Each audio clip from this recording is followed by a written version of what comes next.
Got a little bit of good news for you. Interest rates on home mortgages are going down, down, down. But while home prices are starting to inch back up, it sounds like the housing recovery is starting to get on track, right? Well, not so fast. Our next guest says the bubble's about to burst again. He's here to explain. Joining us right now from Florida is the former Fannie Mae Executive Vice President, Ed Pinto. He's also a resident fellow at the American Enterprise Institute. And why is trouble around the corner when people are beginning to feel good about the market? Well, they are feeling good about the market, Brian. The problem is that the Fed's goal is to drive down interest rates for what purpose? To drive up asset prices, including home prices. And they're succeeding. Home prices are up about 10% over the past year, the highest rates in many years. The problem is that the only way people can afford these higher rates the higher house prices is with these low rates. The monthly payment stays the same even though house prices are going up 10%. Well, that's sowing the seeds for the future problem. We're at the lowest interest rates in 100 years, and eventually they have to go up. And when they go up, they're going to go up by a modest amount, but it's going to end up taking rates from about 3.5 to at least 6.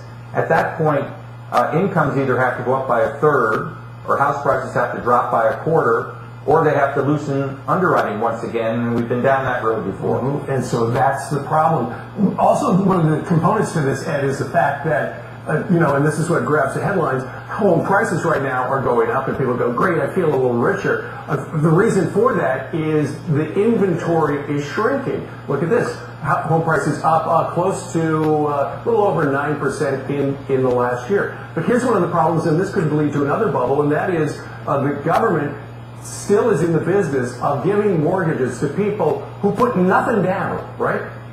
That's absolutely right. So about half of the people who are buying homes today with mortgages put down a number that rounds to zero. They're either getting a loan from FHA or the Department of Agriculture or the Veterans Administration.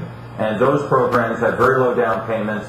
And in FHA's case, in the VA's, in the Department of Agriculture's case, these borrowers are very stretched in terms of their incomes, which again creates a problem. They're creating demand today that isn't sustainable in the future. We've seen this story before. And real quick, interest rates. If they go up, yeah, they have to go up. They can't go down illogically. What if they go up such a small percent and so gradually we don't have that feeling of being trapped in your home and the inability to buy a home?